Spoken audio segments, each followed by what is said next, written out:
Dear Papa Dudut Stories, marahil lahat naman po tayo ay nasubukang magtiwala at masira dahil sa isang tao na walang ibang ginawa kundi ang siraan at saktan ka patalikod. Lahat tayo ay kapag nakikwentuhan ang barkada ay laging masaya.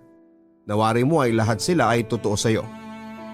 Hindi ko po nilalahat na lahat ng kaibigan ay pare-pareho, ngunit may isang bukod tangi sa circle of friends na masaya pala kapag bumabagsak ka. Papa Dudut, itago niyo na lamang po ako sa pangalang Chikoy at kasalukuyang nakatira sa Pangasinan. At sana ay mapakinggan ninyo ang aking kwento. Ang kwento ko sa kaibigan at sa tatay ko. 10 years old pa lamang ako at 9 years old ang kaibigan ko ay talagang malapit na po kami. 1 taon lang ang agwat namin. Pareho pang Virgo at magkasunod lang din ang birthday namin, Papa Dudut. Grade 4 kami nang maging malapit na magkaibigan. Tumigil ako ng 1 taon sa pag-aaral, Papa Dudut, dahil tinulungan ko ang aking mga magulang sa pagsasaka. Ang bukid ang nagturo sa akin kung paano magsipag sa buhay. Doon ko po natutunan lahat ng mga bagay na hindi ko pa dapat ginagawa sa bukid dahil bata pa lamang ako. Ngunit dahil sa hirap sa buhay at kagustuhan kong matulungan ang mga magulang ko, ay sinantabi ko muna ang aking pag-aaral. Sa ngayon, Papa Dudut, ay nasa edad na 26 at 25 na kaming dalawa. Ang daming mga nangyari sa aming buhay mula pagkabata at hanggang sa ngayon. Kasama na rin dyan ang glow up naming pareho. Hindi naman sa pagmamayabang, Papa Dudut, ay pareho kaming may itsura. Pareho din kaming lapitin ng mga babae noong high school kami.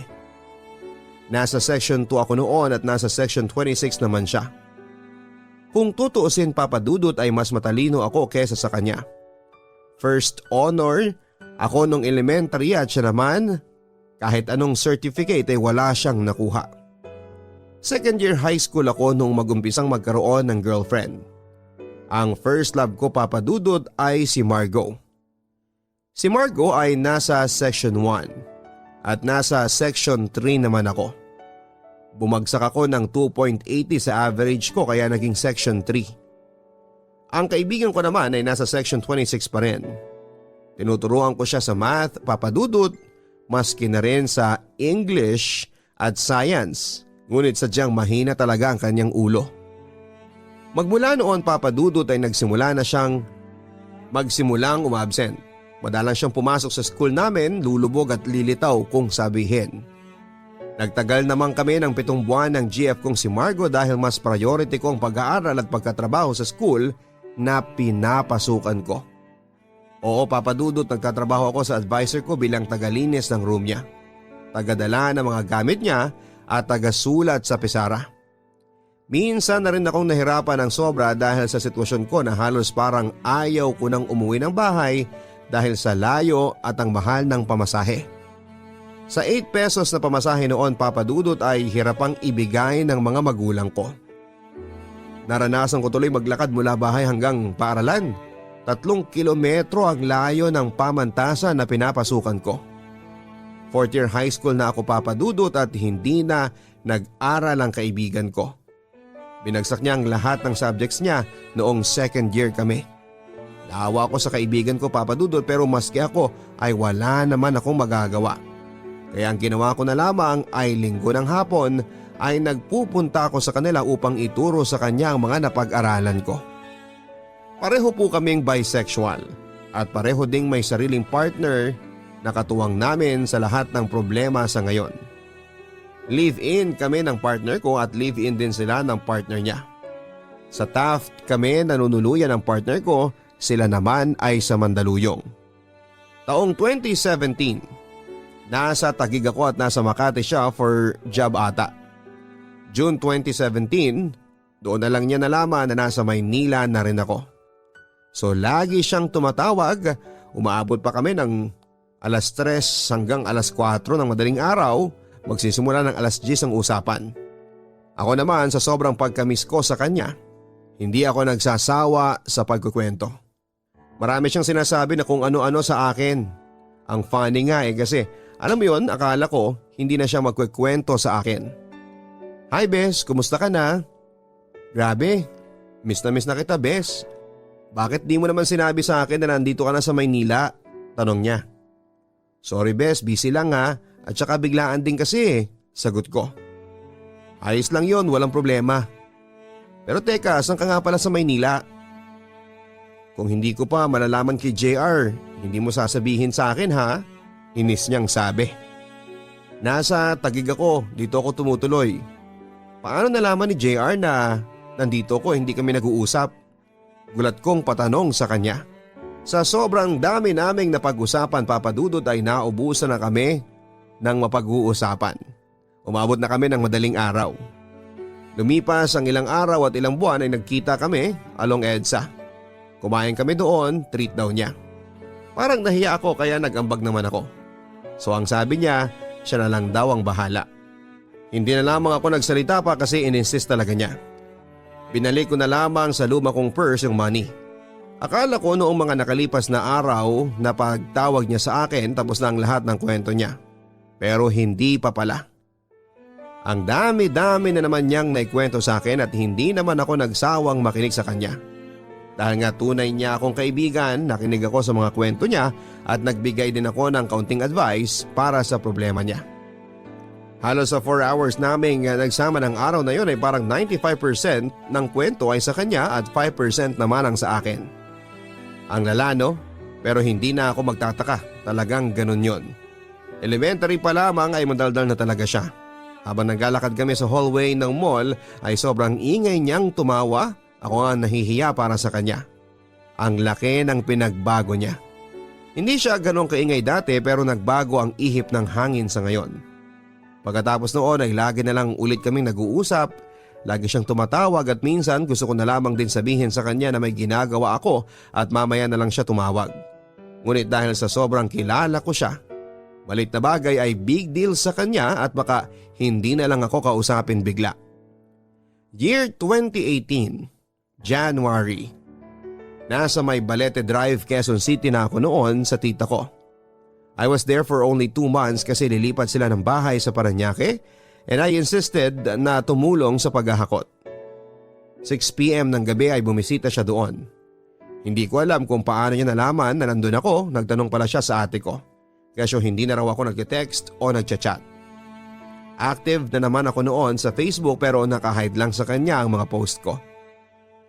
The reason is nakukulitan ako sa kanya and I don't know why. Parang may something na. Parang nandun na yung bragging. After that night and after ng paghahakot, sa Pasay na ako dumiretso at doon na tumira sa pinsan ko. Pinagsabay ko ang pag-aaral at pagtatrabaho. Mula din na nagkita kami sa Quezon City ay hindi na ulit kami nagkita pero tuloy-tuloy pa rin yung pag-uusap namin sa isa't isa. Hanggang sa magkakatapusan ng Abril, umuwi ako ng probinsya dahil fiesta ng aming barangay. Umuwi din pala siya. Nagkita ulit kami ng mga panahong nagkakasama kaming dalawa ay hindi ako nakakapagkwento and that time, ako na yung pinagkwento niya. So nagkwento ako, lahat nga kinuwento ko tungkol sa buhay ko at doon ko na rin nasabi sa kanya na may partner ako. No more, no less at nagulat siya. Bakit hindi mo sinabi sa akin na may jowa ka na pala, Bes? Tanong niya. I want to make it private at bala ko talaga na huwag ipaalam muna sa kahit na sino pati sa pamilya ko. Hindi pa nga ako nagsasabi sa kanila Sagot ko. Ayan ba talagang mahal ka niyan, Bes? Baka naman paglaruan ka lang yan ha? Tingnan mo kami ni Jasper. Tumagal na kami ng 9 months kasi alam kong mahal niya ako. Alam ko naman at nararamdaman ko na mahal niya ako. Kasi kung hindi niya ako mahal, kahit 2 months pa lang kami, bakit na niya ako pinakilala sa pamilya niya, sa mga friends niya at sa mga katrabaho niya? Sapat na yun sa akin. Hindi ko na siya pinag-iisipan na walang magandang maidudulot ang relasyon namin. At isa pa, gusto na niya akong patirahin sa kondo niya. At dahil ayoko muna, hindi muna ako pumayag sa gusto niya. At buong puso naman niya itong tinanggap, ang sabi ko. Buti ka pa, Bes, pinakilala ka na sa pamilya. Ako kasi kahit isa man lang sa mga kaibigan o family niya, hindi pa ako napapakilala Kahit nung bumisita sa bahay yung pamangkin niya, pinakilala niya akong business partner niya. Nakakainggit ka naman, ang sabi niya. At baka ikaw ang hindi niya mahal. Noon naman ay tumawa kaming pareho. Baka naman kasi hindi pa nagsasabi ng totoong pagkatao niya at baka hindi pa siya handang magpakilala. Wala pa siguro yung lakas ng loob para sabihin sa malalapit sa buhay niya. Kaya mo na lang muna, ang importante nandyan siya para sa'yo, dugtong ko. At gaya nga ng pag-uusap namin sa telepono ay umabot din kami hanggang madaling araw sa pakikipagkwentuhan. May first week bumalik na ulit ako ng Maynila habang nag-aaral pinagsabay ko ang pagtatrabaho. Siyempre ikaw ba naman ang pumasan sa mga kapatid mo at magulang mo plus may anak ka na nangangailangan ng gatas at diaper. So ayun, nag-ipon-ipon ako for them and especially to my son. Oo Papa Dudut, may anak na ako. 3 taong gulang at tinanggap naman siya ng partner ko. June 2018, sinabihan ko ang best friend ko na dadalo kami sa isang Pride Month ng partner ko. Niyaya ko siya at isama niya ang partner niya dahil isasama ko din ang partner ko para na rin makilala niya in person at hindi na lang puro laging kwento. Pagkatapos ng marcha na yon ay napag-usapan namin pumunta ng Makati para uminom at para na rin makilala ko ang partner niya. Dahil sa totoo lang ay hindi ko pa nakikita o nakikilala ang partner niya. Pumunta ako sandali sa banyo, pagbalik ko ay nag-uusap sila. Inayaan ko na lamang dahil baka nagtatanong ang partner ko sa kanya tungkol sa akin upang mas lalo pa niya akong makilala. Ngunit iba ang aking inakala. Uuwi na sana ako ng Pasay ngunit sinabihan ako ni Miyong na sa kondo na lamang muna ako matutulog. Pag-uwi namin ng bahay ay doon na lamang ako tinanong ng partner ko. Tunay mo bang kaibigan si BJ? Nagtaka ako sa tanong niya. Oo naman, bakit mo naman natanong yan? Sagot ko. Wala naman, mag-ingat ka lang dahil sa panahon ngayon napakaraming plastic sa paligid, ang sabi niya. Hindi na lamang ako sumagot dahil baka kung saan pa makarating ang usapan namin. Hindi ko na lang pinansin yon Papa Dudut at humiga na lamang ako sa pagod at dahil din sa kalasingan at di ko na namalayang nakatulog na pala ako. July 2018 medyo okay na yung naipon ko. Ngunit lumapit sa akin si BJ, humingi siya ng tulong. Kesyo kailangan daw niya na mag-unwind sa Cebu, kesyo ganyan kasi depressed daw siya. Umiram ng pera, ang sabi ibabalik naman daw niya kaagad kapag nakabalik na siya ng Maynila. I trusted him. I lend him money, best friend ko humingi ng pabor kaya tinulungan ko naman. Mahirap kaya yung depression na yan lalo na nasubukan ko na. Hanggang sa nakabalik na siya, hindi ako naningil, nahiya akong maningil. Naranasan ko na rin kasi yung maningil na mapapahiya ka lang. So hinintay kong magkusa hanggang noong August 2nd week nagkaproblema ng sunod-sunod sa bahay. Naputulan kami ng kuryente at tubig, nagkasakit ang tatay ko kaya naningil na ako sa kanya. Sorry ha, pero kasi may emergency sa bahay. Yung tatay ko kailangan ng maintenance at wala akong sapat na pera ngayon. Sumabay din ng tubig at kuryente. Meron na ba yung 15K na pinahiram ko sa'yo? Kailangan na kailangan ko talaga, Bes. Pagkukumbinsi ko. Ala, Bes. Wala pa sa ngayon. Sorry, Bes ha. Sorry talaga. Kapag meron na ako, ibibigay ko sa'yo kaagad-agad. At sana gumaling na si Uncle. Ang sagot niya. Hindi ka ba pwedeng lumapit kay Jasper muna? Kasi, Bes, kung hindi ko naman talaga kailangan, hindi naman kita pipilitin ngayon. Pagpupumilit ko. Alam mo Bes, kung meron lang sana ako ngayon kahit na hindi ka na maningil ibibigay ko na sa'yo. Pero ano din ang magagawa ko kung wala muna sa ngayon? At kung lalapit ako kay Jasper, ano na lang ang sasabihin ko sa kanya? Na humiram ako sa'yo ng 15,000 at naniningil ka na dahil kailangan mo? Kakabigay nga lang niya sa akin nung nakaraang araw dahil pinadala ko sa probinsya. Sarcastic niyang sagot. Umalis na lamang ako Papa Dudut dahil medyo napahiya na ako at wala na akong mapapala.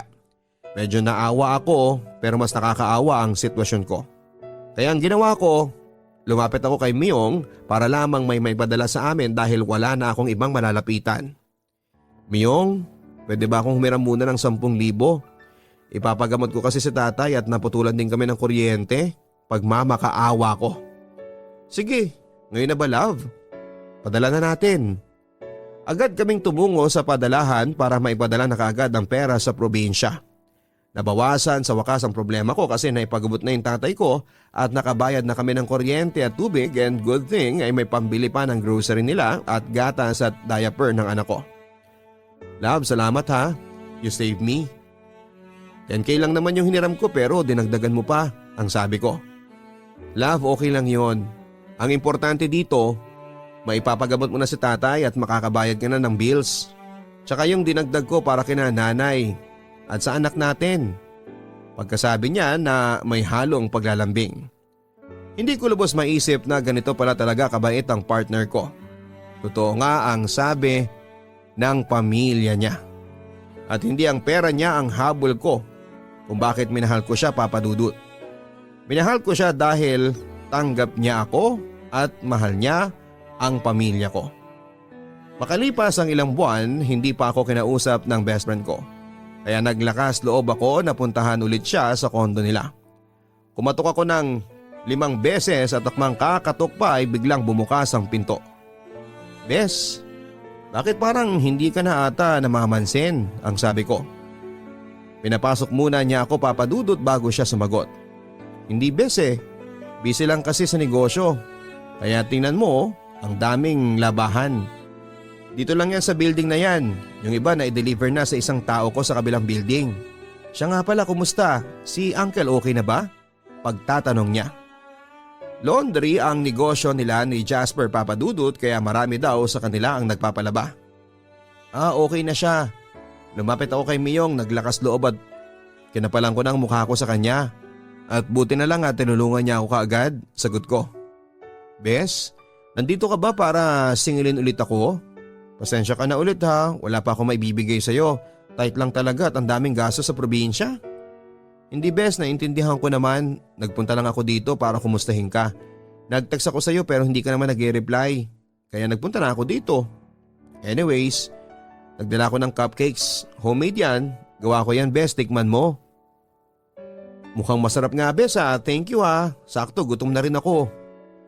Makalipas ang 1 taon, Papa Dudut, mula nang pinuntahan ko siya sa kondo nila hanggang sa nag-lockdown, nagstay muna ako dito sa probinsya upang maayos ko ang mga papeles na kakailanganin ko para makasunod sa ibang bansa after ng graduation ko dahil nandun ang partner ko.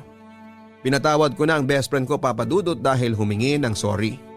So parang ang nangyayari kapag magkasama kami, parang ang lumalabas na wala siyang inutang sa akin kasi nandun pa rin yung closeness namin. I never felt na magkakaroon ng pagkailang sa kanya. Kaya kapag magkasama kami, kwento dito, kwento doon, baho ko, baho niya. Nagtiwala ako sa kanya, nandun yung buong pagtitiwala ko. Hanggang sa nitong August lang, Papa Dudut, saktong birthday ko, inaway ako ng tatay ko dahil nahuli namin ng mga kapatid kong nang bababae siya. Bilang panganay na lalaki, pinagtanggol ko ang nanay ko. Laging naghihinala ang nanay ko sa tuwing nakaharap na ang tatay ko sa cellphone niya. At tama nga naman talaga ang nasa kutob ng aking ina, Papa Dudut, at lagi din silang nag-aaway, Papa Dudut, pero hinahayaan lang namin ang nanay kong ilabas ang sama ng loob niya. Binuksan ko ang Facebook account niya at para na rin makasiguro, Papa Dudut, ay nagulat na lamang ako na may kausap na ibang babae ang tatay ko. Pinabasa ko sa mga kapatid ko, magsisend ng mga larawan at video na malalaswa ang babae kapalit ng 50 pesos na loan. Nagbigay ang tatay ko ng load sa kanya at kung sino-sino pang kausap niyang babae at sinasabing wala siyang asawa. Papa Dudut, masakit para sa amin ng mga kapatid ko ang ginagawa ng tatay ko sa nanay ko. Ginawa na niya yung dati at inulit pa niya muli. Ginawa naman ng nanay ko ang lahat-lahat ng makakaya niya, pag-aalaga sa tatay ko at nagtutulungan kaming magkakapatid para naman mabawas-bawasan ang problema dito sa bahay. Ngunit buhay mayaman ang tatay ko. Hindi niya maibigay ang kailangan naming mga anak niya, Papa Dudut, ngunit nagbibigay ng load at tulong sa iba. Ang unfair lang. Bata pa lamang kami, Papa Dudut, ay naranasan na namin magtrabaho sa bukid, maglinis ng bahay ng hindi sa amin, magbenta ng kahoy, ng kangkong, magpulot ng kalakal at marami pang iba. Ang ginawa namin, Papa Dudut, para lang mabili namin ang gusto namin, pero ang tatay ko, magaling ang tatay ko. Sobrang galing. Kinabukasan nangyari ang paghaharap. Sinabi namin lahat sa kanya yung nabasa namin at sinabi niya na mga kaibigan ko lang yon. Ginagawa kaming tanga ng tatay ko. Magpapalusot na nga lang mali pa. At dahil sinabi ko lahat-lahat ang nalaman kong panloloko niya sa nanay ko, kung sino pa yung may ginawang kasalanan siya patong sobra kong magalit. Totoo Papa Dudut, galit na galit ang tatay ko sa akin. Ang malala pa doon, araw pa ng birthday ko. Astig hindi ba? Dinamay din niya pati mga kapatid ko. August 29, 2021, 7pm, naginom ang tatay ko ng mag-isa. Past 10pm, natapos siya at doon na nagwala. Binasag ang baso pati ang bote ng alak. Doon na niya ako minura-mura, dinuraan ang pagkatao ko at tinawag akong bakla. Salot sa lipunan. Walang kwenta, traidor, walang mararating. Hindi makakapagtapos ang pag-aaral at hindi makakahanap ng maganda at permanenteng trabaho. Matalino nga pero naging bobo. At hanggang sa pinalayas na ako.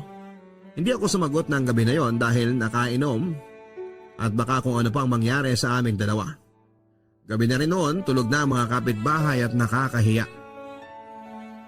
Ang sama ng loob ko ng gabing yon, Papa Dudut, dahil kung ano-ano ang masasamang salita ang nabitawan niya sa akin. Mas pinipilit na lamang naming matulong ng mga kapatid ko at ang nanay ko kesa makipagsagutan sa taong wala namang katwiran. Kinabukasan, Papa Dudut, habang nasa harap ang tatay ko, doon ako nagkaroon ng lakas ng loob para lapitan siya. Ang sama ng tingin sa akin ng tatay ko noon, Papa Dudut, tinanong ko siya kung bakit galit na galit siya sa akin. Bakit ba kayo galit sa akin, Tay? Dahil ba sa nalaman ko? Dahil ba sa nahuli na kayong naglolo ko? At bakit kayo sa akin nagagalit, Tay? Bakit hindi sa sarili ninyo? Ano ba dapat ang gusto ninyong gawin namin? Ang manahimik na lamang at itikom ang bibig samantalang nasasaktan nyo na si nanay? Hindi ba dapat humingi ka na lang ng pasensya at nagsorry sa nanay ko? Lalo na sa mga kapatid ko kahit na wag na sa akin para hindi na lumaki pa ang gulo. Kaso anong ginagawa mo? Tay, mas pinapairal mo yung pride mo. Hindi nakasagot ang tatay ko, Papa Dudut, pero kita ko yung mata na nanlilisik. Kamao na parang gusto niya akong suntukin. Doon ko nasabi na sige, suntukin mo ko. Yang gusto mo o gawin mo. Hindi ba? Gusto mo akong suntukin? Mangayak-ngayak kong sabi. Pinapalayas mo ko? Bakit? Sino ba sa ating dalawa ang mas malaki ang naiambag sa bahay na ito? Hindi ba kaming mga anak mo? Elementary pa lang kami, Tay, naranasan na naming magbanat ng buto. Kaming apat ng mga ate ko halos naranasan naming tumigil ng pag-aaral, matulungan lang kayo na dapat ikaw ang gumagawa. Kaming mga anak mo mula pagkabata namin hanggang sa ngayon, hindi mo na ibigay yung mga pangangailangan namin. Tapos ano? Magbibigay ka ng pera sa babae mo? May kasama pang load? Samantalang kami, hindi namin naranasan kahit 10 pisong load galing sa inyo? Hindi mo kami mabilhan ng bagong tsinelas, damit at gamit sa eskwela? Naaalala mo ba tayo kung anong ginawa mo sa amin nung bata pa ako? Umuwi ka ng bahay galing trabaho at nanghihingi ako sa iyo ng 20 para may pambili ng bagong lapis at papel, pero pinalo mo ko. Ang daming sakit at paghihirap ang dinanas namin dyan sa kamay mo, Tay. At halos lahat yung nanay ko ang gumagawa ng paraan para lang maibigay sa amin yung hinihingi namin na hindi mo maibigay. Yung nanay ko na ang daming sinakripisyo ng dahil sa'yo, tapos sasaktan mo lang? Matanda ka na, Tay. Malalaki na ang mga anak mo, ngayon ka pa maglolo ko? At talagang nagbigay ka pa ng pera? Di halos hindi mo nga may pagawa itong bahay natin? Feeling mo binata ka, mayaman ka. Nagbibigay ka ng tulong samantalang kami dito nagkakanda utang. Ano to, Tay? Kami ba ang mga anak mo ang dapat na magbigay ng magandang buhay para sa'yo? Hindi ba dapat ikaw? Kasi ikaw tong padre di pamilya. Kung makapagsabi ka ng wala akong kwenta, bakit ikaw may kwenta ka ba? Kung sa tingin mo wala akong kwenta, wala ka ding kwenta sa paningin ko. Yang sinabi mong hindi ako makakahanap ng maganda at permanenteng trabaho, patutunayan ko sa iyo yan. Anong gusto mo mangyari, maging katulad mo ko? Isang karpentero? Pinagmamalaki pa man din kita, Tay. Pinagmamalaki kita sa mga kaklase ko. Alam mo ba, noong high school ako, ikaw ang nakalagay sa formal theme ko? Ikaw yung hero na nilagay ko dahil gusto kong maging kagaya mo, isang mabuting ama at asawa, pero ngayon, laking pagsisisi ko kung bakit ikaw pa mismo ang napili kong hero, imbis na ang nanay ko. Yung nanay ko na walang ibang ginawa kundi ang asikasuhin ka, alagaan ka tuwing nagkakasakit ka. Maglinis ng bahay, magluto ng masasarap na pagkain para pag uwi mo hindi ka magrereklamo na hindi masarap ang kinakain mo tapos lolokohin mo lang. Ngayon pa lang sinasabi ko na sa'yo wala kang kwentang ama at asawa. Padabog at pasigaw kong sabi. Nilapitan ako upang sampalin at sikmurain hanggang sa magkagulo na sa bahay. Nagtamo ako ng pasa sa mukha, Papa Dudut. Wala daw akong karapatan na pagsabihan siya ng ganon dahil anak lang ako. Nandun na tayo sa anak lang ako, Papa Dudut, pero wag naman sana niyang itapon sa isip niya yung magagandang ginawa namin. Lalo na ako, Papa Dudut, na tumayong tatay sa mga kapatid ko. Na isakripisyo muna ang pag-aaral ko para makahanap ng trabaho at maibigay ang lahat ng gusto niya. Respeto ang gusto niya. Nirespeto namin siya bilang ama, Papa Dudut. Pero masama ang loob ko dahil sinaktan niya ang nanay kong walang ibang ginawa kundi ang mahalin at intindihin siya sa ugali niya. At hindi na rin naman niya nirespeto ang pagkatao ko, Papa Dudut. Niyurakan at tinapaktapakan niya ang pagkatao ko. Kinabukasan, August 31, Papa Dudut, umalis ako ng bahay kasama ang anak ko. Naganap ng mapagrerentahan malapit sa aming bayan hanggang sa nakahanap ako ng komportable na matutuluyan ng anak ko. The next day ay naghanap ako ng pansamantalang trabaho, Papa Dudut. Nag-apply ako sa mga BPO company, nag-apply sa Lazada bilang rider hanggang sa natanggap. Pansamantala lamang, Papa Dudut, hanggang hindi pa pwedeng lumuwas ng Maynila. After 2 days, nalaman ng best friend ko ang nangyari sa amin ng tatay ko, Papa Dudut. Hindi na ako nagsabi sa kanya kasi ayokong kumausap ng taga doon sa lugar namin at lalong-lalo na rin sa partner ko. Liban na lamang sa mga kapatid ko. Okay pa kami ng best friend ko, Papa Dudut, at hindi ko lang alam na tinitira at sinasaksak na pala talaga niya ako sa likod. At tama nga yung sinabi sa akin ni Miyong na iwasan siya. Pumunta siya sa bahay at kinausap daw ang magaling kong ama. Imbis na kausapin ang tatay ko ng maayos, ginatungan pa daw niya. Ang buong akala daw ng nanay ko ay tutulungan niyang magbago ang tatay ko at maitama ang kasalanan, pero hindi pala, Papa Dudut. September 4 ng umaga, tumawag ang isa naming kaibigan. Sinabi sa akin lahat-lahat ang sinabi ng best friend ko sa kanya. I gave her the benefit of the doubt. Hapon noon, tinawagan din ako ng nanay ko through messenger. Sinabi din niya sa akin lahat ng mga paninirang ginawa at sinabi niya sa walang hiya kong ama. Doon na bumuhos ang luha ko at nagsisi ako, Papa Dudut, kung bakit pa ako nagtiwala sa isang taong kagaya niya at ibinigay ang buong tiwala ko sa kanya. Taong minsan ko na ring natulungan ng panahong wala siya. Taong akala ko ay masasandalan ko. Sa kabila ng lahat ng ginawa kong mabuti sa kanya, ay masama ang balik niya sa akin. Kabaliktaran lang pala ang lahat ng inakala ko, Papa Dudut. Marami akong alam na baho tungkol sa kanya. Ngunit mas pinili kong itikom ang aking bibig o ikwento sa kahit na sino, lalo pa sa pamilya niya dahil ayokong mapahamak siya at baka pag-usapan siya ng ibang tao. Hindi ako nagsabi ng mga sikreto niya sa ibang kaibigan namin, pero hindi ba niya naisip na mas marami akong alam para masira siya? Mas nanaisin ko pa rin na manahimik na lamang, Papa Dudut, gaya na lamang ng laging sinasabi ng nanay ko sa akin. Mas pipiliin ko pa rin na kumalma kaysa makipag-away sa taong hindi na dapat pag-aksayahan ng oras at hindi naman nakakaintindi. Karma knows his address. Ihintayin ko na lamang yung araw na siya na rin ang masasaktan at iiyak. Bilugang mundo, umiikot ang gulong. Sa ngayon, kung masaya siya, makikita na lang sa susunod na malungkot siya. May the Lord God bless you, my friend. Hanggang dito na lamang. Maraming salamat, Papa Dudut, dahil napili ninyong basahin ang kwento ko. Shoutout po sa nanay at sa mga kapatid ko at alam kong nakikinig kayo sa ngayon. Nay, mahal na mahal ko po kayo at gagawin ko ang lahat para sa inyo. Lubos na gumagalang, Chikoy. Dear Papa Dudut, isang magandang araw po sa inyong lahat na tagapakinig. Itago niyo na lamang po ako sa pangalang Vert. Ang kwento ko pong ito ay sisimulan ko noong ako ay musmus pa lamang. Ako po ay nasa elementary pa lamang noon na masayang nakikipaglaro kasama ang aking mga kaibigan, mga pinsan at mga kapatid. Masarap ang buhay kapag bata ka pa. Yun bang wala kang ibang iisipin kundi ang maglaro ng maglaro hanggang sa magsawa ka. Isang araw kasama ko ang aking kaibigan na nagngangalang Mikay. Si Mikay ay kababata ko at halos magkaedad lamang kami. Minsan, niyaya niya ako maligo sa isang sapa kung saan ay madalas kaming naliligo kapag walang klase. "Vert, tara na. Ligo tayo." "Teka lang, magpapaalam muna ako sa mama ko. Bilisan mo at hihintay na tayo ng pinsan mong si Arnel." "Oo, nandyan na." Nagsimula ang araw namin papadudot ng masaya at kung ano-ano pang mga ginawa namin bilang isang mga bata. Si Mikay at ang mga magulang ko at mga magulang niya ay napaka-close sa isa't isa. Para na nga kaming isang pamilya kapag magkasama ang aming mga pamilya.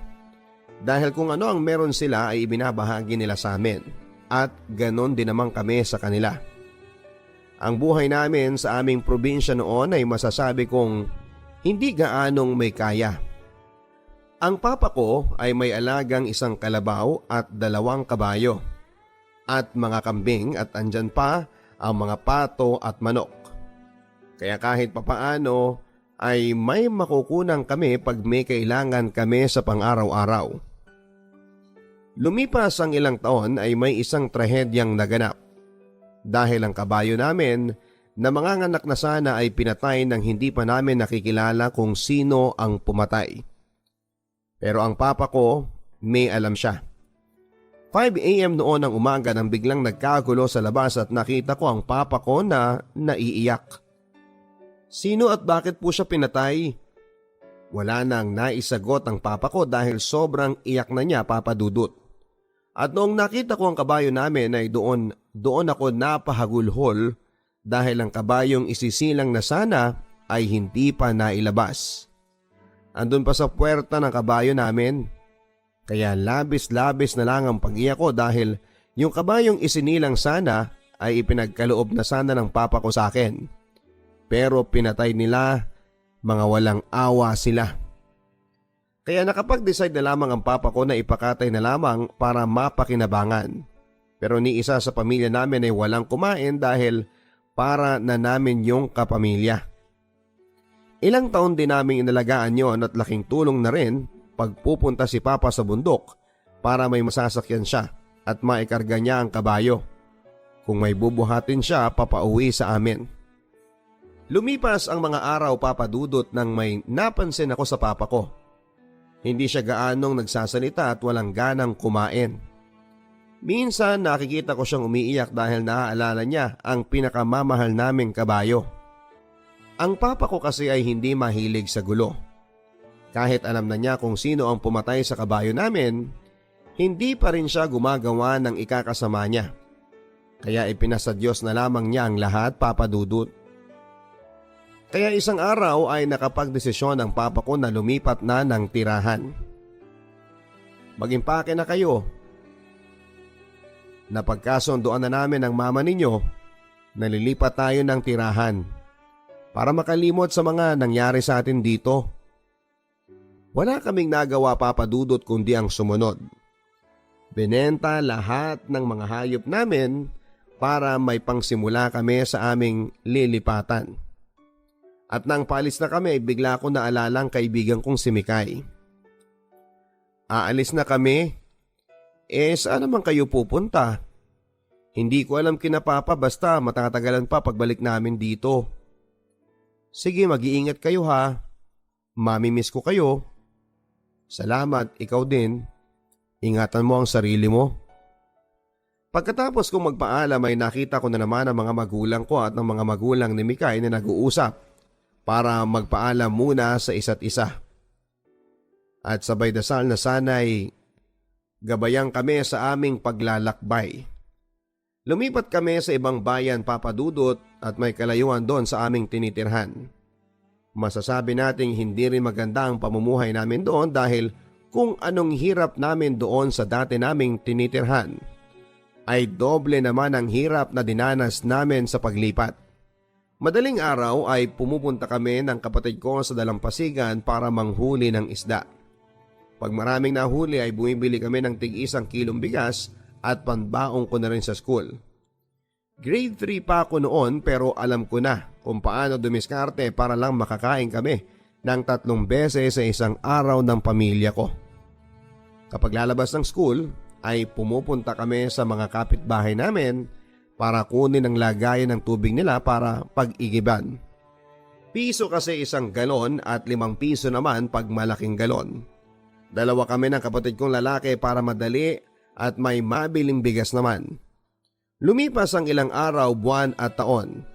Grade 6 na ako noon at nakita ko ang mga magulang ko na nahihirapan na sila sa pamumuhay namin dito. Isang araw ay nagpasya silang bumalik doon sa dati naming tinitirhan. Kasama ang mama ko, 2 sila ni Papa. Kaya naman kami naiwan dahil may klase pa kami. Hindi naman kami nagkaproblema sa makakain dahil may pinagkakakitaan naman kami ng kapatid ko na lalaki tuwing paglabas ng eskwela. Ganun pa rin. Paggising ng umaga ay pupunta ng tabing dagat para manghuli ng isda. At paghapon naman ay mag-iigib naman kami ng tubig para may pambili ng makakain. Ang 3 naming kapatid na babae ay nasa bahay lang para gumawa ng gawaing bahay. At lumipas ang ilang araw, gagraduate na ako sa elementary at umuwi sila mama at si Papa. Sabi ng Papa ko ay bumalik na raw kami doon pagkatapos ng graduation dahil may lupain daw kami doon at doon kami mamumuhay. Natapos nga ang graduation ko, Papa Dudut, at bumalik kami sa dati naming tinitirhan. At habang nasa biyahe kami ay bigla kong naalala ang kababata kong si Mikay. Matagal na kasi kaming hindi nagkita, mga 6 na taon na. Siguradong na-miss niya rin ako, Papa Dudut. Dumating nga kami sa aming tinitirahan ng Matiwasay. At pagdating ko ay bigla akong sinalubong ng pinsang ko na si Arnel. Nagkumustahan kami sa isa't isa at bigla kong naitanong kung nasaan na si Mikay. Wala na sila dito, pinsan. 3 taon nang nakakalipas. Bakit? Saan sila nagpunta? Hindi ko alam, insan Wala rin kasing sinabi kung saan sila pupunta. Basta lilipat daw sila ng tirahan. Hindi ako naniwala sa pinsan ko. Kaya ang ginawa ko, Papa Dudut, ay pinuntahan ko sila sa kanilang bahay. Pagdating ko doon ay wala talagang tao. Kaya napaisip ako na baka nga umalis na nga sila. Hindi man lang nakapagpaalam. Nalungkot ako doon, Papa Dudut, dahil ang akala ko ay makakasama ko na yung kaibigan ko na si Mikay. Lumipas ang mga araw, Papa Dudut, at malapit na naman ang pasukan. Kaya sinabi ko sa Papa ko na mag-aaral ako sa bayan para sa high school. Ang sabi ng Papa na hindi muna ako mag-aaral. Si Kuya muna ang pag-aaralin namin dahil kakalipat lang natin at wala tayong kapera-pera. Yan ang sabi ni Papa. Sobrang napaiyak ako noon, Papa Dudut, dahil gusto ko talagang mag-aral. Alam ko kasi na sa pag-aaral ko lang sila maiaahon sa kahirapan kapag nakatapos ako hanggang sa kolehiyo. Wala akong nagawa, Papa Dudut, kundi ang sumunod sa Papa ko dahil wala din naman akong magagawa. Ginawa ko na lang ay tumulong na lang sa Papa ko para magsaka sa lupain namin. Nagtanim kami ng kung ano-ano at kadalasan ay mais dahil yun ang mga madaling pagkakitaan namin doon. Lumipas ang buwan at parang nagsawa na rin ako sa kakasaka sa lupain namin. Kaya nagpasya akong lumuwas na lamang sa bayan para magtrabaho. Para naman may maibigay ako sa kapatid kong nag-aaral doon sa bayan. Sinabihan pa ako ng Papa ko na baka daw tumatakas lang daw ako sa gawaing bundok kaya gusto kong magtrabaho sa bayan. Ang sabi ko naman ay hindi. Gusto ko lang maiba muna ang trabaho ko at kung kaya kong mamuhay na mag-isa. Pumayag naman ang Papa ko, Papa Dudut, dahil naaawa na rin siya sa akin. At nang dumating nga ako sa bayan ay doon ako tumuloy sa kapatid ko sa accommodation niya. Kinabukasan ay naghanap na ako ng trabaho. Kahit na ano basta makakaya ko. Pero sa sawing palad ay wala akong nakita dahil underage pa ako noon. 15 years old pa kasi ako noong naghanap ako ng trabaho. Kaya wala pang gustong kumuha sa akin. Kinabukasan naman ay dumating ang pinsan ko sa tinitirhan namin at may dalang padyak na bisikleta. O pinsan, nandito ka pala eh. Oo pinsan, naghahanap kasi ako ng mapapasukan eh. Kaso walang tumatanggap sa akin dahil bata pa daw ako. Baka gusto mong mamasada, tulungan kita. Pinsan, di ako marunong magmaneho ng motor eh. Hindi motor pinsan. Kita mo yung padyak na yan? Yan ang gagamitin mo. Kung gusto mo, tulungan kita. Agad naman akong pumayag papadudot dahil sa kagustuhan kong magkapera, kaya sinubukan ko na rin. Unang araw pa lamang ay nahirapan ako dahil hindi naman ako sanay na magpadyak ng bisikleta. Pero tiniis ko na lamang kasi sabi naman ng pinsan ko, sa una lang yan. Mahihirapan ka talaga pero sa katagalan ay masasanay ka rin. Ilang araw ang lumipas ay nasanay na nga ako. Mga empleyado ng City Hall at mga estudyante ng high school ang kadalasang pasahero ko. Minsan nga naiinggit ako sa kanila dahil kung pinag-aral lang siguro ako ng mga magulang ko, ay isa rin ako sa kanila. Papadudot 6 na buwan akong ganon. Ang kinikita ko ay pinapadala ko sa amin, yung iba naman ay ibinibigay ko sa kapatid kong nag-aaral sa high school. Isang araw ay napaisip na naman ako. Ano kaya kung subukan ko naman ang mag-apply ng trabaho? Kinabukasan, yun na nga at ginawa ko. Alas 5 pa lang ng umaga ay nasa palengke na ako para maghanap ng trabaho. Doon ako tumambay sa isang bakery at habang nagkakape ako ay iniisip ko kung anong trabaho ang una kong pag-a-applyan. At nung tumayo na ako para magbayad sa kinain kong tinapay, ay nakita ko ang matanda na may-ari ng bakery na si Aling Linda. Ate, bayad ko po. Sabay sabing, Ate, naghahanap po ba kayo ng trabahante? Kahit tagabuhat lang ng kung ano-ano. Basta may trabaho lang ay okay na ako doon. Taga saan ka ba utoy? Taga kabilang baryo lang po.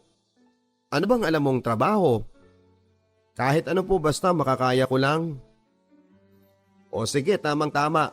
Kailangan ng mga panadero ko nang mauutusan nila dyan sa loob ng bakery. Mag-umpisa ka na mamaya.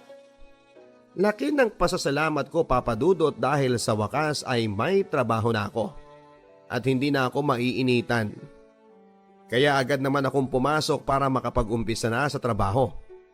3 sila sa loob at puro mga panadero at may mga edad na rin. Itinuro nila sa akin kung ano ang mga dapat kong gawin sa trabaho ko. Minsan tinuturuan din nila ako magluto ng tinapay at pati ang pagmasa at paghulma ay itinuro nila sa akin. 800 pesos ang starting ko noon taong 2002. Pero okay lang, masaya naman ako at ang importante ay gusto kong matutong mag-bake para may permanente na akong trabaho. Yung kasi ang sabi ng mga kasama ko doon na kahit wala kang pinag-aralan basta marunong ka lang mag-bake ng tinapay ay mabubuhay ka na. Kaya pinagsikapan ko talaga ang matuto. Lumipas ang ilang taon at nakapagtapos na rin ang kapatid ko ng high school sa tulong ng mga magulang ko. Kaya naman nasabi ko sa sarili ko na ako naman ang mag-aaral. Pero parang nawala na rin ako ng gana dahil sa may edad na rin ako at first year high school pa rin. Kaya hindi na lang din ako nag-enroll pa. Mga kapatid ko na lang na mga babae ang pag-aaralin ko naman at least ako ay may trabaho na. Ang kapatid ko naman ay hindi muna nag-aral dahil pinapasok siya ng kaibigan ng mama ko na pastor sa kabilang bayan. May Chinese restaurant kasi yon at may bakery kaya 2 kaming pinasok doon. Habang ako sa bakery, kapatid ko naman ang nasa restaurant at tumutulong sa mga cooker. Ang sabi ng boss ko ay pag-aaralin niya daw kami pagpasukan na kaya sobrang tuwa ng kapatid ko.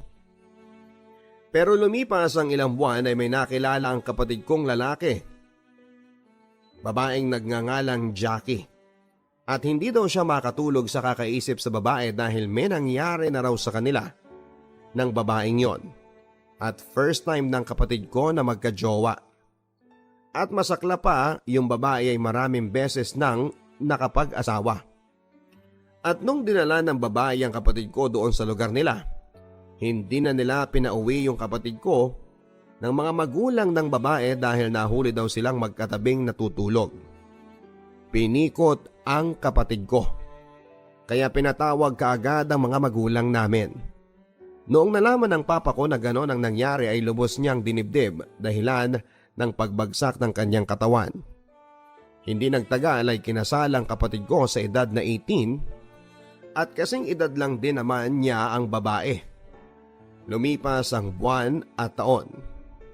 May isang taga sa amin ang nagyaya sa akin na pumunta sa Maynila dahil may bakery ang tiyuhin niya.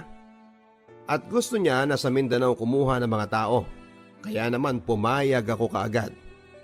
Umabot din ako ng 2 taon sa Maynila at noong papauwi na sana ako ay biglang tumawag ang papa ko. Kailan ka ba uuwi? Next month na pa. Umuwi ka na kaagad at baka hindi mo na ako maabutan ng buhay. Papa naman, malakas ka pa. Hindi ka pa mawawala sa amin. Pero sa loob-loob ko, Papa Dudut, ay alam kong hindi natatagal ang papa ko.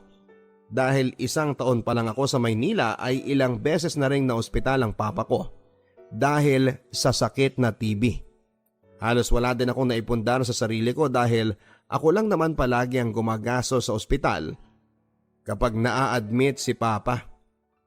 Nag-aaral pa kasi ang 3 kong kapatid at ang 2 naman ay may asawa na. Pangatlo ako, Papa Dudut, sa aming magkakapatid. Pero sa akin sila tumatakbo kapag kailangan nila ng tulong. Pagkatapos naming mag-usap ng aking papa ay napahagulhol na ako sa iyak. Dahil alam ko na hindi na siya magtatagal dito sa mundong ibabaw. Kaya nagdasal na lamang ako sa Panginoon na siya na ang bahala sa papa ko. At para hindi na rin siya mahirapan pa. Ilang linggo ang lumipas ay may natanggap akong tawag mula sa pinsan ko. Wala na si papa mo, insan. Patay na siya. Napahagulhol na lamang ako sa kakaiyak. Kahit nasa biyahe pa ako sa loob ng bus ay hindi ko na mapigilan ang sarili ko sa pag-iyak dahil iniwan na kami ni papa. Kinabukasan ay binenta ko ang lahat ng gamit ko para may maibili akong tiket sa eroplano. Lumipas pa ang 3 araw bago ako nakabili ng tiket pa uwi. Nakauwi na nga ako, Papa Dudut, at pagdating ko sa amin, bumungad sa akin ng isang kabaong. Doon ko binuhos ang lahat ng luha ko dahil sa totoo lang ay napakabait niya sa aming magkakapatid. At kahit ni minsan mula noong pagkabata namin ay hindi namin sila nakita ng mama ko na nag-away sa harap naming magkapatid. Napakalambing niyang ama dahil tuwing linggo ay dinadala niya kami sa simbahan mula noong bata pa kami. Ngayong araw ang pagdating ko at kinabukasan ay ililibing na ang aking papa. Kinaumagahan ay naging normal na ulit sa amin ang lahat. Tanggap na namin na wala si papa dahil alam naman namin na lahat tayo ay mawawala sa mundong ito. Lumipas ang 2 buwan at ako naman ay nagpasya na ring bumalik sa trabaho. Sa Jensa naman this time. Sa tulong ng pinsan ko at may nakilala akong nagngangalang Janice. Unang kita ko pa lang sa kanya ay nagkaroon na kaagad ako ng paghanga. Hi, ako nga pala si Vert. Nes nga pala, sagot naman niya. At noon na nga ay nagkwentuhan kami sa aming mga buhay. At nalaman ko na malapit lang kami ng barangay sa lungsod namin. Doon na kami nagsimulang magkasama kahit saan. Lumipas ang ilang buwan at niligawan ko na siya at hindi naman niya ako binigo dahil may gusto naman siya sa akin. Sila sa isang estudyante pa noon at nagtatrabaho para may panggasto siya sa pang-araw-araw. Live-in kami ng ilang buwan at taon. Noong una, Papa Dudut, ay naging okay naman ang relasyon namin ni Nes dahil parehong pinalaki ng mga magulang namin na may takot sa Diyos. Naging okay sa pamilya namin at minsan pag walang-wala ang pamilya namin ay pinagtutulungan naman namin kahit papaano para makaraos din kami. Sa pakikipagrelasyon ay hindi talaga maiwasan na minsan ay may pag-aawayan. Dahil isang araw ay umalis ako sa Jensan at lumipat ako sa ibang lugar at may kalayuan sa amin yon. At bago ako umalis ay nagpaalam muna ako sa kanya para alam niya kung saan ako pupunta. Ilang buwan ang lumipas, Papa Dudut, away bati kami ni Nes dahil nga sa LDR kami. Ngayon lang kasi kami nagkalayo. 2 years na kami noon pero ngayon lang namin naranasan ang magkalayo sa isa't isa. Minsan naiisip ko na babalik na lang ako sa Jensan. Pero mas pinili kong manatili dito sa bayan ng Digos dahil mas maganda ang kinikita ko dito. And at the same time ay nakakatulong din ako sa panggasto sa pag-aaral niya. Papa Dudut, hindi ko akalain na may isang bagay siya na ginawa na hindi ko inaasahang magagawa niya. Dahil alam namin na sobrang mahal namin ang isa't isa. Isang araw kasi tinawagan ko siya at hindi ko siya makontak maghapon. Tinawagan ko lahat ng mga kaibigan namin pati mga pamilya namin at ang sagot ay hindi daw nila alam. Sobrang nag-alala ako noon dahil gabi na ay hindi ko pa rin siya makontak. At habang lumalalim ang gabi ay patuloy pa rin ako sa kakatawag sa kanya. Pero hindi ko pa rin siya matawagan. Isang gabi yon, Papa Dudut, hindi ako makatulog dahil sa sobrang pag-aalala sa kanya. Baka kasi kung ano nang nangyari sa kanya nang wala man lang akong nagawa. Mag-uumaga na noon, Papa Dudut, nang biglang nagring ang cellphone niya. Pero hindi niya pa rin sinasagot ang tawag ko. Hindi ako pumasok noon dahil puyat ako at wala na rin ako sa mood para magtrabaho dahil nga sa kakaisip sa kanya. Magtatanghali na sa kanya sinagot ang tawag ko. Tinanong ko siya kung saan siya galing. At ang sagot niya ay dito, tapos bigla niyang pinatay ang linya. Hindi pa rin ako tumigil sa pagtawag. Minsan sinasagot niya at biglang sabing maghiwalay na lang daw kami dahil nasasakal na raw siya. At ang sabi ko naman ay paano kita nasasakal wala naman tayong pinag-aawayan. Noong nakaraang araw lang ay sobrang lambing natin sa isa't isa. Puno tayo ng I love you nung time na yon at wala na rin naman akong naaalala na pinag-awayan tayo. Basta break na tayo. Ayaw ko na. Sabay patay ng telepono niya. Kaya nagpa siya akong puntahan siya sa Jensan kahit matanggal ako sa trabaho. Dahil ilang araw na rin akong hindi pumapasok dahil sa pangyayari sa amin ng girlfriend ko. Pumunta nga ako, Papa Dudut, at may dala akong isang malaking bulaklak na bouquet at tsokolate para pasalubong ko sa kanya. Pagdating ko doon, tulog siya kasama ang classmate niya. Ginising ko siya at laking gulat niya na nakita niya ako. 5 oras kasi, Papa Dudut, ang biyahe ko bago makarating doon sa Jensan. At nang nag-usap na kami ay tinanong ko siya. Ano bang nangyayari sa'yo? Wala, gusto ko lang munang mag-cool off muna tayo. Bakit? Anong dahilan? Gusto ko lang mapag-isa. Ano bang nagawa ko sa'yo? Wala. May iba ka na ba? Wala rin. Niyakap ko siya, Papa Dudut, sabay sabing hindi ako papayag. Mahal na mahal kita, sabay tulo ng mga luha ko. Lumuhod pa ako sa harapan niya para lang magmakaawa na hindi kami magkahiwalay. Pero wala akong nagawa, Papa Dudut, dahil buo na ang desisyon niya na makipaghiwalay na sa akin. Na hindi ko alam kung ano ang kadahilanan. Pagkatapos noon, ang sabi niya ay umuwi ka na, may trabaho ka pa bukas. Sabi ko sige, uuwi ako pero tandaan mo na mahal kita. Umuwi nga ako nang nasa terminal na ako ng bus ay bigla akong naisip na ano kaya kung hindi mo na ako umuwi. Titignan ko ang bahay niya kung may ibang taong papasok at kung tama ang hinala ko na may iba na siya. Saka ko lang siya pakakawalan. At yun nga ang ginawa ko, Papa Dudut. Bumalik ako sa tirahan ng jowa ko pero hindi ako nagpakita. Tumambay ako sa may tindahan na medyo may kalayuan na hindi niya ako makikita. Mag-aalas 9 na ng gabi noon nang may nakita kong isang lalaki na pumasok sa pintuan ng GF ko. Sobrang lakas ng kabog ng dibdib ko na sana ay mali ang mga nakita ko. Lumipat ako doon para pakinggan sila sa loob at narinig ko silang dalawa na nag-uusap at sumilip ako sa may bintana. Nakita ko silang dalawa na nagyakapan. Sobrang sakit, Papa Dudut, dahil ang taong minahal ko ng tunay at akala ko ay siya na ay niloloko pala ko. Iyak ako ng iyak noon, Papa Dudut, at sobrang sakit. Kaya nagsend ako ng message sa kanya na napakasinungalin mo. Kaya ka pala nakikipaghiwalay sa akin dahil may iba ka na. Nandito ako sa tapat ng pintuan mo. Nakita ko kayo ng lalaki mo na nagyayakapan. At hindi nagtagal ay binuksan niya ang pintuan para tignan ako sa labas. At doon ay bigla na rin niyang sinara at baka makita pa ako ng boyfriend niya. Kaya hinayaan ko na lang din siya, Papa Dudut, at umuwi na rin ako sa amin sa pinagtatrabahuhan ko. Mabuti na lamang at hindi ako tinanggal dahil alam naman nila ang pinagdaraanan ko. Unang araw pa lang noon, Papa Dudut, ay para na akong mababaliw sa kanya. Dahil sobrang miss ko na siya.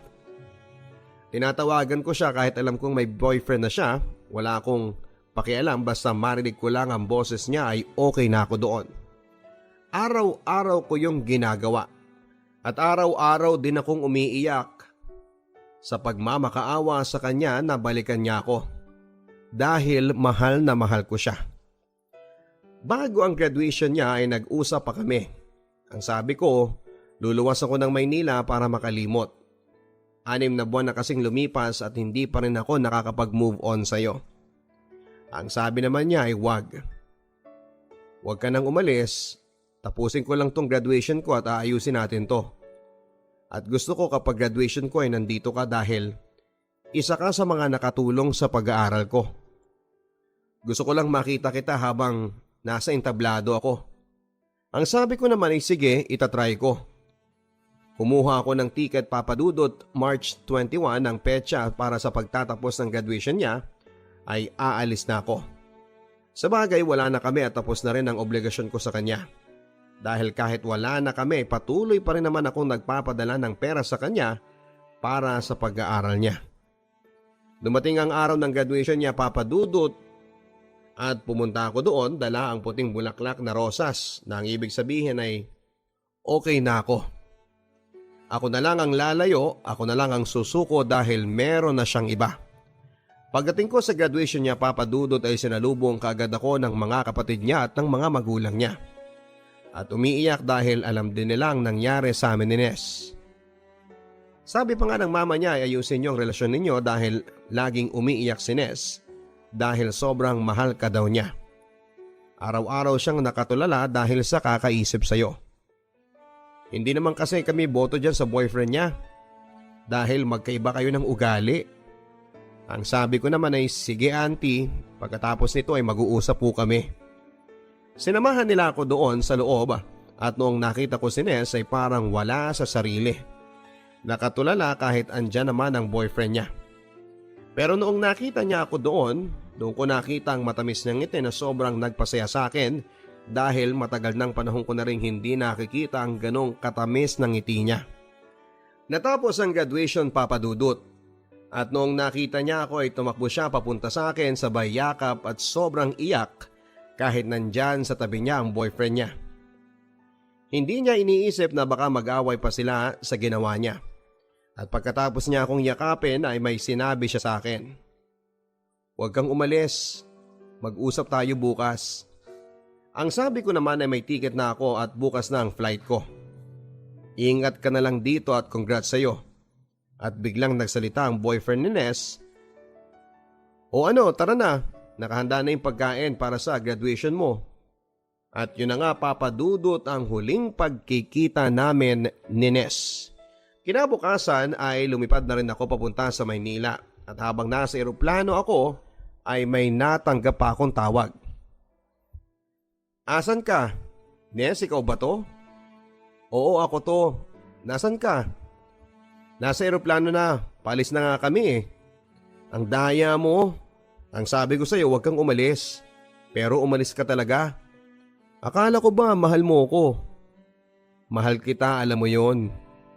Kaya nga ako nagpakalayo-layo dahil ayokong masira ang relasyon nyo ng boyfriend mo eh.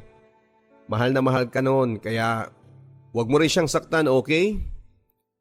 Habang tumatagal ang pag-uusap namin, Papa Dudut, ay napupuno na ito ng iyakan. Aalis ng eroplano. Magpapaalam na ako sa iyo. Dumating ako sa Maynila, Papa Dudut, at doon ako tumira sa kamag-anak namin. Nung una nahihirapan pa rin ako dahil hindi pa rin mawala sa isipan ko si Ness. Pero hindi nagtagal ay naka-move on na rin ako. Hanggang sa may nakilala ako sa pinagtatrabahuhan ko sa bakery na taga Leyte. Mabait siya, maputi at may pagmamalaki mo rin. Tumagal ng 5 buwan ang relasyon namin nang biglang may tumawag sa akin. Hi, sino to? Ness nga pala. Taga saan? Taga puso mo. Pero pamilyar ang boses na yon sa akin, si Ness nga. O napatawag ka. Namiss kita eh. Eto naman sumbong kita sa boyfriend mo, biro ko. E di isumbong mo. Kumusta nga pala dyan sa atin? Sa atin? Okay lang naman siguro sila doon. Anong doon? Nasaan ka ba?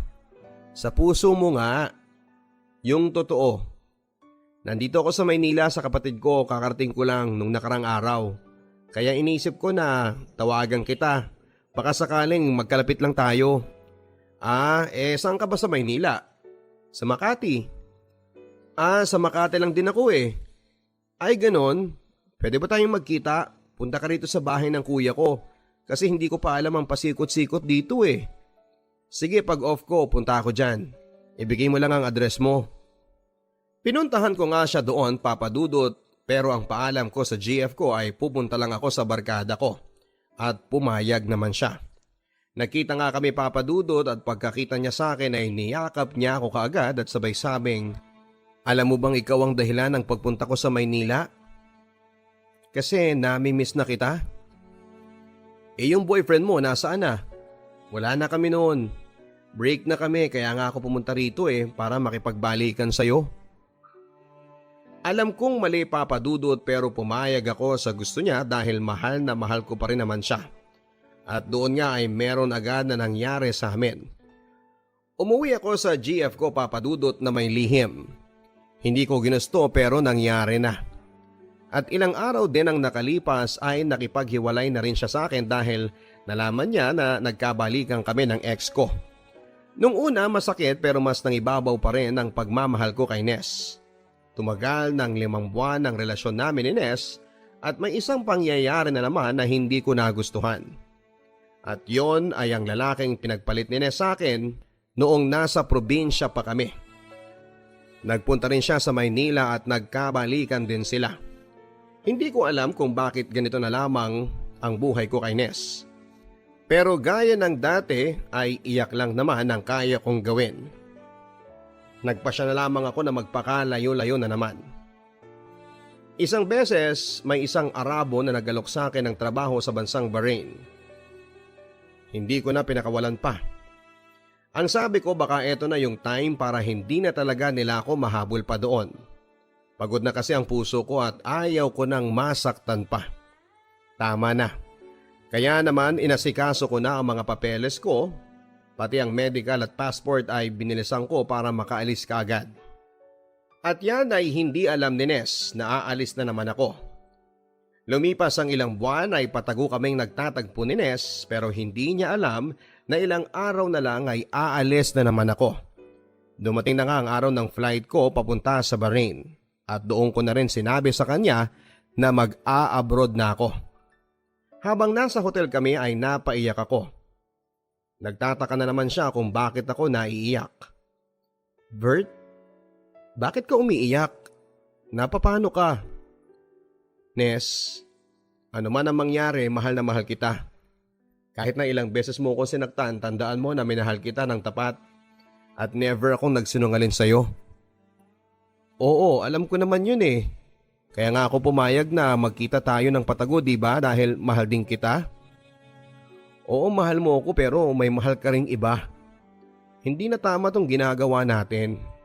At sa pagkakataong ito ay lalayo na talaga ako sa lugar na hindi mo na ako masusundan pa. Anong ibig mong sabihin? Flight ko na bukas ng tanghali. Papunta sa Bahrain para maniwala ka, eto ang visa at flight ticket ko. Noong nakita ni Ness ang mga pinakita ko, Papa Dudut, at tumakbo siya papunta ng CR at sumigaw na may iyak. Sorry vet, hindi ako naging perfect sa'yo. Sorry sa lahat ng mga nagawa ko. Siguro tama na rin yan na layuan mo ako para sa kabutihan mo at para maayos ko na rin ang sarili ko.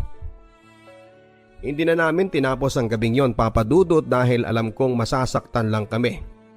Nagpaalam kami sa isa't isa ng may lungkot at luha. Kinabukasan nga habang papunta na ako sa airport ay lagi kong nasa isip si Ness. Alam kong masakit para sa akin tong ginawa ko na iwanan na naman siya, pero mas iniisip ko pa rin kung paano niya ako sinaktan, kaya naging buo na ang desisyon ko para umalis na. Nasa eroplano na ako ng time na yon. Ang sabi ko sa sarili ko ay good luck na lang sa akin dahil hindi na biro ito, masyado na tong malayo sa pamilya ko. Tungkol naman sa amin ni Ness, kung kami talaga, kahit na anong mangyari, magtatagpo pa rin kami. Dumating na nga ako sa bansang Bahrain, Papa Dudut. Sinalubong ako ng amo kong Arabo at bago kami tumuloy sa company nila, may pinapirma sa akin na isang papel na hindi ko alam kung ano ang laman noon, basta ang alam ko ay kailangan kong sumunod dahil hindi ko na teritoryo to. At pagkatapos noon ay pumunta na nga kami sa company nila. Hindi yon kalayuan sa airport kaya mas lalo akong na homesick dahil sa bawat eroplanong lumilipad. Nasa isip ko na sana bukas tapos na ang kontrata ko para makauwi na ako kaagad sa amin.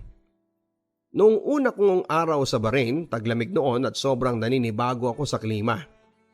At sa pagkain, dahil 3 days akong hindi nakakain.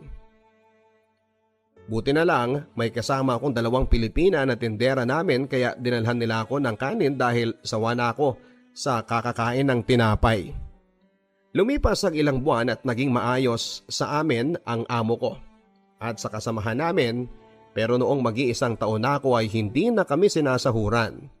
Mga 3 buwan na kaya yung iba kong kasama ay umalis na kahit pwede silang makulong sa ginawa nila dahil under pa ang visa namin sa company na pinagtatrabahuhan namin. Pero ako ay umabot pa ako ng 5 buwan dahil noong tinignan ko ang visa ko ay kinansela na. At kahit anong oras ay pwede na akong pauwiin ng amo ko or makita ko ng pulis ay pwede akong makulong kaya tumakas na ako sa tulong ng mga naging kaibigan ko na Pinoy sa Bahrain. Tinulungan nila ako makatakas at magawa ng panibagong visa sa tulong ng mga kapwa ko Guardians Brotherhood. Laking pasasalamat ko dahil andyan sila para umalalay sa akin. Kaya wala nang nagawa ang dati kong amo na umalis na ako sa kanya dahil nagka-visa na ako sa ibang employer. Kahit gusto niya akong singilin sa mga nagastos niya at pagkuha ko ng passport ko ay ibinigay na rin niya dahil lumapit na kami sa pulis dahil pag hindi niya ibinigay yon ay pwede siyang makulong. Noong nasa bagong employer na ako, Papa Dudut, doon ko naranasan ang saya. Masaya pala pag marami kang kaibigan pag nasa ibang bansa ka dahil kahit sino ay pwede kang humingi ng tulong. Doon ko rin napatunayan na ang Pilipino ay talagang nagtutulungan sa oras ng pangangailangan. At tumaas din ang sahod ko at every month ay nakapagpapadala na ako sa aking pamilya. Isang araw ay day off ko. Pumunta ako sa isang Filipino restaurant at may nakasabayan akong babae sa isang lamesa. At unang tingin ko pa lang ay crush ko na siya. Tinanong ko siya, "Hi miss, anong pangalan mo?" Claire nga pala. Ako nga pala si Vert, taga Davao. Ikaw, taga saan ka sa atin? Taga Iloilo ako. Humaba ang kwentuhan namin, Papa Dudut, at nagkapalitan din kami ng number at Facebook account. Kaya mula noon ay walang araw na hindi kami nagtawagan at nagkumustahan. Hanggang sa nauwi sa mabuting relasyon ang pagkakaibigan namin. At madalas na rin kaming lumabas na 2 lang kami. Oo, Papa Dudut, may nangyari na sa amin. Hindi lang isang beses. Madalas pag lumalabas kami, hindi namin pinapalampas ang pagkakataon na yon at dahil doon ay nagbunga ang ginawa namin. Nang hindi namin inaakala dahil gumagamit naman siya ng gamot. Nakalimutan daw kasi niyang uminom ng 1 beses kaya nagkalaman ng tiyan niya. At ang masakla pa doon ay nasa Muslim country kami. Bawal na bawal ang ginawa namin na binuntis ko siya dahil pwede kaming makulong na 2. Kaya nagpasya na lamang kami na umuwi na lang siya pagkatapos ng kontrata niya. 2 months na lang kasi matatapos na rin ang kontrata niya. kaya hindi pa mahahalata pag umuwi na siya. Lumipas ang 2 buwan Papadudot ay nakauwi na nga si Claire sa Maynila. Nandun kasi ang kapatid niya kaya doon muna siya habang naghihintay ng araw ng kanyang panganganak. At dumating na nga ang araw ng panganganak niya. Sobrang kaba ko noon dahil first time ko magkaroon ng baby at sa wakas ay naging daddy na ako. Habang nasa delivery room siya ay lagi kong chinachat ang kapatid niya kung kumusta na nga ba ang mag-ina ko. Kasi Papadudot hindi ako nakauwi dahil kulang ang pera ko. At buwan-buwan din ako nagpapadala sa kanya mula nung umuwi siya sa Pilipinas. Neto ngang pag-anak niya, ang laki ng nagastos ko pero okay lang. Kahit na hindi ako nakauwi, ang importante ay ligtas ang mag-ina ko. So kinabukasan ay tumawag sa akin si Claire at kinumusta ko siya at ang bata. Ang sabi ay normal daw ang pagde-deliver niya sa bata. At babae ito.